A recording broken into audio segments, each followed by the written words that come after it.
नमस्कार साथियों, स्वागत है आप सभी का आपके अपने इस YouTube चैनल पर जिसका नाम है जीएस बुस्टर, जो कि पार्ट है तक्षशिला आईएएस बलिया का और मैं हूं अनूप उपाध्याय। साथियों, दक्षिण एशिया में एक बड़ा भू राजनीतिक बदलाव तेजी से आकार ले रहा है। एक तरफ पाकिस्तान और बांग्लादेश के बीच सैन्य और रक्षा संबंध तेजी से बढ़ रहे हैं, तो वहीं दूसरी तरफ अमेरिका भी बांग्लादेश के बंदरगाहों और एयरबेस तक पहुंच बनाने की कोशिश कर रहा है। अगर यह घटनाक्रम आगे बढ़ता है तो भारत के लिए केवल राजनयिक चुनौती नहीं बल्कि रणनीतिक घेराबंदी की भी शुरुआत होगी। अब पहली बार भारत के पूर्वी मोर्चे यानी कि बंगाल की खाड़ी और बांग्लादेश में एक साथ पाकिस्तान, अमेरिका और अप्रत्यक्ष रूप से चीन की सक्रियता बढ़ती हुई दिखाई दे रही है। आज के इस पूरे मुद्दे में हम इस टॉपिक को जो है विस्तार पूर्वक समझेंगे। साथियों, चैनल पर पहली बार है तो चैनल को सब्सक्राइब करके बेल आइकन दबा दीजिए कि यहां आने वाले हर वीडियो का नोटिफिकेशन आपको समय पर मिल सके। वीडियो को अंत तक देखिएगा, फिर अपने विचारों को कमेंट के माध्यम से हम तक जो है वो पहुंचाइएगा। तो चलिए शुरुआत करते हैं आज के सेशन का और आज का टॉपिक है ढाका में पाक आर्मी की एंट्री, क्या भारत घिर रहा है? बे ऑफ बंगाल में अमेरिकी युद्धपोत। समाचार पत्रों को ले लेते हैं जिन्होंने हमने आधार बनाया है। इकोनॉमिक्स टाइम्स और इंडिया टुडे, ये दो समाचार पत्र हैं। इकोनॉमिक्स टाइम्स लिखता है senior Pakistani air force officer visit Dhaka as Bangladesh continues to expand tie with Islamabad. India Today लिखता है Pakistan spy agency official visit Bangladesh to reinforce bilateral ties. US Economics Times लिखता है US eye port in Bangladesh for Bay of Bengal presence. तो इसी पर हमारी जो है चर्चा है। साथियों, आपके स्क्रीन पर भारत का नक्शा है और इधर आपको ये जो बे ऑफ बंगाल दिख रहा है ये बांग्लादेश है, ये आपका पाकिस्तान का क्षेत्र है, इधर आपका नेपाल का क्षेत्र है। और इसी बे ऑफ बंगाल जो कि एकदम शांत एरिया था, आज ये जो है धीरे धीरे तनाव की स्थिति जो है यहां बढ़ती जा रही है। साथियों, पाकिस्तान और बांग्लादेश के संबंधों के बारे में अगर हम बात करें तो 1971 के मुक्ति युद्ध के बाद पाकिस्तान और बांग्लादेश के संबंध दशकों तक अविश्वास, ऐतिहासिक घाव और राजनीतिक दूरी से प्रभावित रहे। विशेषकर शेख हसीना के शासनकाल में ढाका ने भारत के साथ रणनीतिक और आर्थिक साझेदारी को प्राथमिकता दी, जबकि पाकिस्तान के साथ संबंध सीमित और ठंडे बस्ते में बने रहे। लेकिन हालिया सत्ता परिवर्तन और क्षेत्रीय शक्ति संतुलन में बदलाव के बाद स्थिति तेजी से बदलती दिखाई दे रही है और अब कई संकेत ऐसे हैं जो ये बताते हैं कि इस्लामाबाद और ढाका एक नए रक्षा और सामरिक समीकरण की ओर जो है वो आगे बढ़ रहे हैं।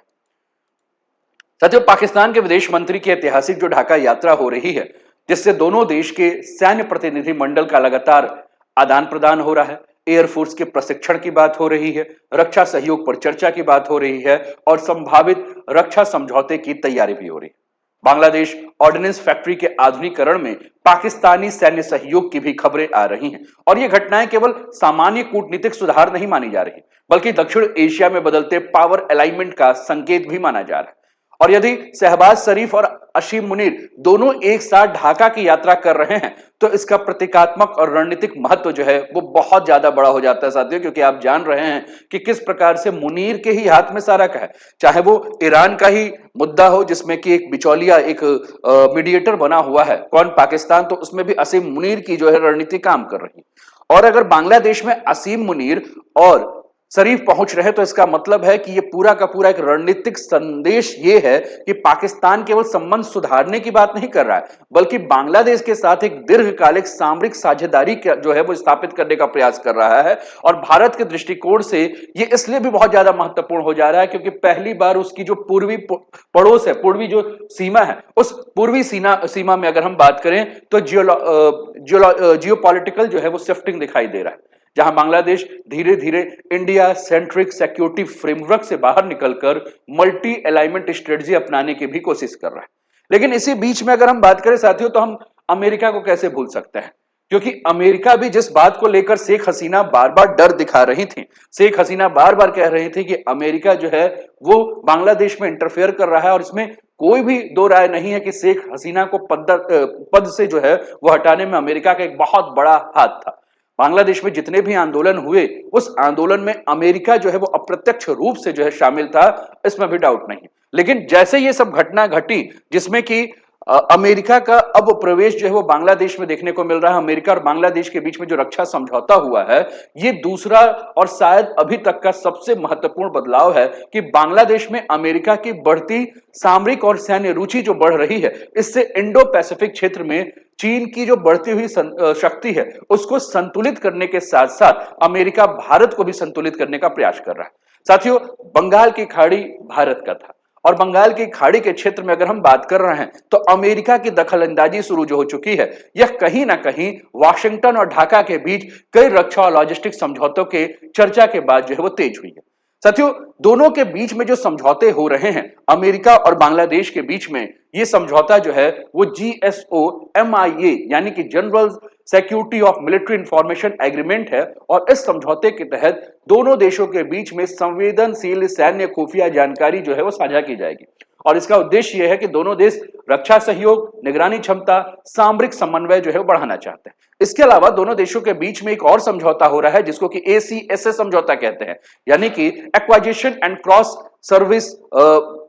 सर्विसिंग एग्रीमेंट, यानी कि यह समझौता जो है वो अमेरिका की सेना युद्धपोत विमानों को बांग्लादेश के बंदरगाह, एयरबेस और लॉजिस्टिक सुविधाओं के उपयोग की जो है वह अनुमति देता है। और अब अगर यह समझौता अगर लागू हो जाता है तो उसका प्रभाव बेहद व्यापक हो सकता है। अमेरिकी नौसेना बंगाल की खाड़ी में स्थायी लॉजिस्टिक उपस्थित जो है वो कर सकती है और इसका कहीं ना कहीं खामियाजा जो है वो भारत को भुगतना पड़ेगा। साथियों, बांग्लादेश और ये जो पूरा का पूरा एरिया है, जो कि अभी तक हमने कहा कि इंडो पैसिफिक स्ट्रेटजी में अभी तक अमेरिका ने भारत को रखा था, अब बांग्लादेश में एंट्री कर रहा है, नेपाल में भी एंट्री करने की बात हो रही है। तो जिस प्रकार से ये पूरा का पूरा डिफेंस डील हमें देखने को मिल रहा है, जिस प्रकार से ये समझौता हमें देखने को मिल रहा है, इस समझौते के माध्यम से इन्होंने क्या किया है कि चिटगांव और मातारबारी, ये दो पोर्ट जो हैं वो अमेरिकी सामरिक नेटवर्क का जो है वो हिस्सा बन रहे हैं। अमेरिका हिंद महासागर और बंगाल की खाड़ी में चीन की समुद्री गतिविधियों को अधिक गहराई से जो है इसके माध्यम से निगरानी कर सकता है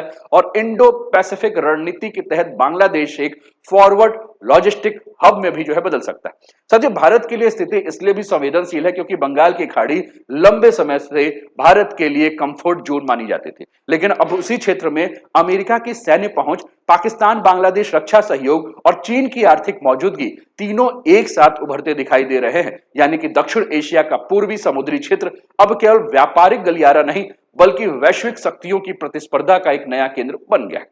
साथियों, भारत के पूर्वी क्षेत्र की अगर हम बात कर रहे हैं, इंडिया का जो ईस्टर्न सिक्योरिटी चैलेंजेस के बारे में अगर हम बात कर रहे हैं साथियों, तो भारत के लिए बहुत चिंता का विषय हो रहा है क्योंकि भारत का पूर्वी सुरक्षा दीवार अब कमजोर पड़ सकता है। अब तक भारत के पूर्वी सीमा पर अपेक्षाकृत बहुत ही स्थिर वातावरण था, लेकिन जिस प्रकार से पाकिस्तान और बांग्लादेश का रक्षा सहयोग हो रहा है, पाकिस्तान के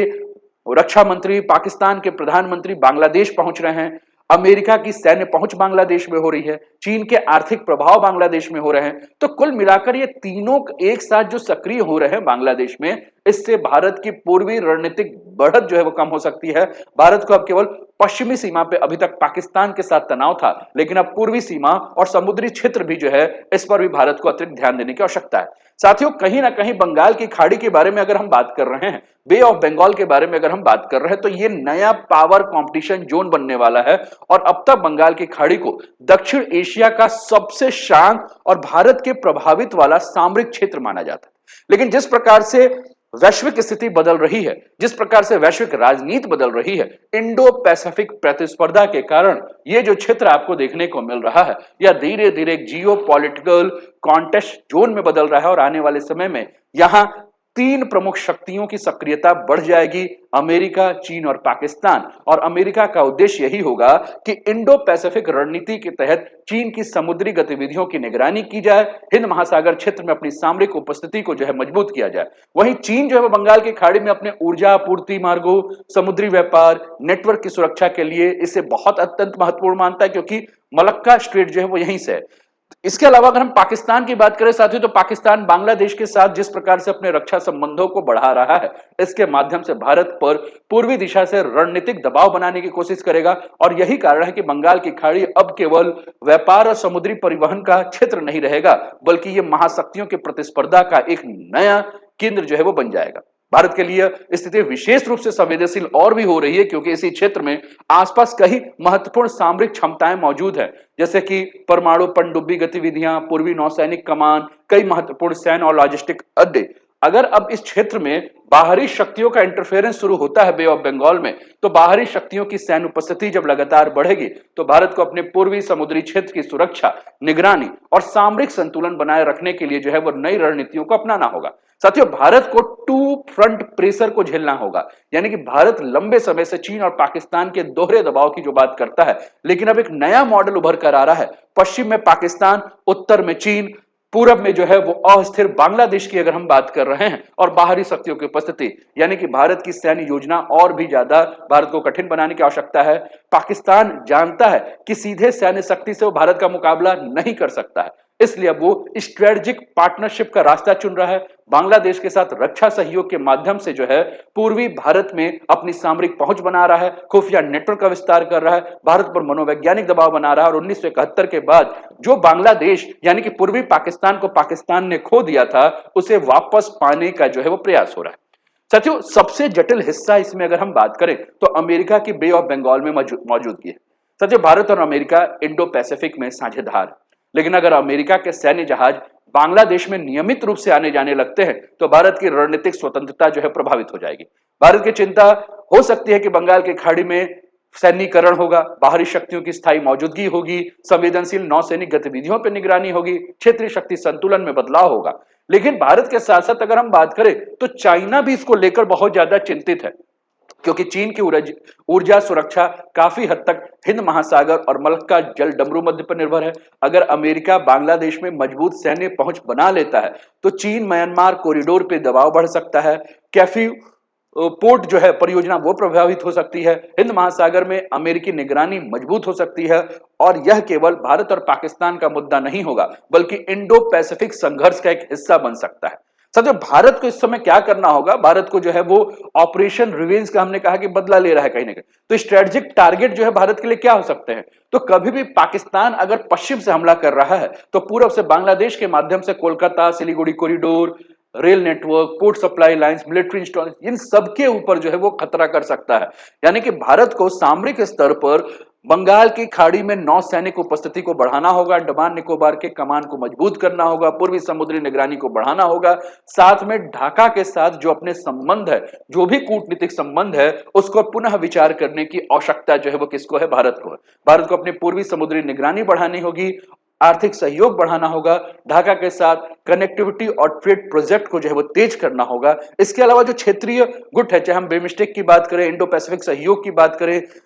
उसको मजबूत करना होगा। साथ में भारत के जो पूर्वी क्षेत्र के देश हैं या जो भी देश भारत के साथ समुद्री साझेदारी कर रहे हैं, चाहे जापान की बात करें, चाहे फ्रांस की बात करें, चाहे ऑस्ट्रेलिया की बात करें, इनके साथ समुद्री साझेदारी को बढ़ाना होगा। तो कुल मिलाकर अंततः हम यही कह सकते हैं साथियों कि दक्षिण एशिया तेजी से नए भू राजनीतिक दौर में प्रवेश कर रहा है। बांग्लादेश का पाकिस्तान और अमेरिका दोनों के साथ बढ़ता जो सामरिक सहयोग है भारत के लिए एक बड़ा संकेत है। क्षेत्रीय राजनीति जो है बदल रही है, हालांकि अभी भी इसे तत्काल सैन्य खतरा कहना जल्दीबाजी होगी, लेकिन निश्चित रूप से भारत के लिए रणनीतिक बढ़त एक बहुत बड़ी चुनौती बन रही है। बंगाल की खाड़ी में सैन्यीकरण, साउथ एशिया में नया पावर गेम की जो शुरुआत हो रहा है वो आने वाले वर्षों में बांग्लादेश केवल एक पड़ोसी देश नहीं रहेगा बल्कि इंडो पैसिफिक जियोपॉलिटिक्स का एक निर्णायक केंद्र बन जाएगा। आपको क्या लगता है? आप अपने विचार कमेंट के माध्यम से हम तक पहुंचाएं। अगर अभी तक चैनल को सब्सक्राइब नहीं किया, सब्सक्राइब कर दिए, वीडियो को शेयर करना चाहे तो शेयर कर दीजिए, और लाइक नहीं किया तो लाइक कर दीजिए। अपना ध्यान रखिए, स्वस्थ रहिए, मस्त रहिए, तंदुरुस्त रहिए, हंसते खेलते मुस्कुराते हुए जीवन का आनंद लीजिए। जय हिंद, जय भारत।